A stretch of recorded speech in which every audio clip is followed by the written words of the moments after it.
بسم اللہ الرحمن الرحیم۔ السلام علیکم۔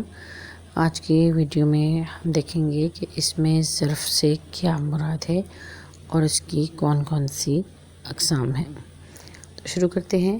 اس میں ظرف وہ اسم نکرہ جو کسی جگہ یا وقت کو ظاہر کرے، اس میں ظرف کہلاتے ہیں۔ قواعد میں ایسے اسم جو وقت اور جگہ کے لیے استعمال کیے جائیں، اس میں ظرف کہلاتے ہیں۔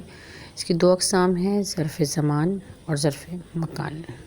وضاحت دیکھتے ہیں۔ اس میں ظرف زمان، زمان کا لفظ زمانے سے نکلا ہے، ٹھیک ہے، اور زمانے کا مطلب ہوتا ہے وقت۔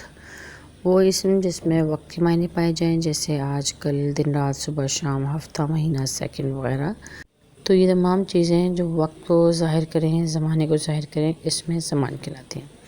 اس میں ظرف مکان وہ اسم جس میں جگہ کے معنی پائے جائیں، جیسے مکان بولتے ہیں، مکان کا مطلب جگہ، جیسے مسجد، یہاں وہاں، جنگل، ریگستان، باغ، محل، چڑیا گھر، کتب خانہ، چراگاہ، امام بارگاہ، مندر وغیرہ۔ یہ تمام چیزیں جو ہیں کیا ہیں، ظرف مکان ہیں۔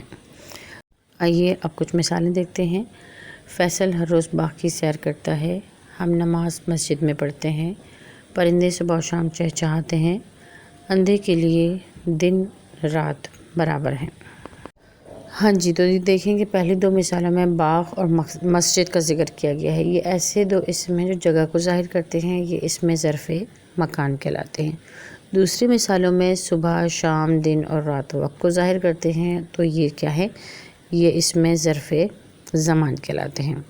اب ہم دیکھتے ہیں کہ اسم ظرف مکان بنانے کے قاعدے کیا ہیں۔ اسم ظرف مکان بنانے کے لیے سابقے یعنی الفاظ کے شروع میں آنے والی علامت اور لا کے الفاظ کے آخر میں آنے والی علامت استعمال ہوتی ہے۔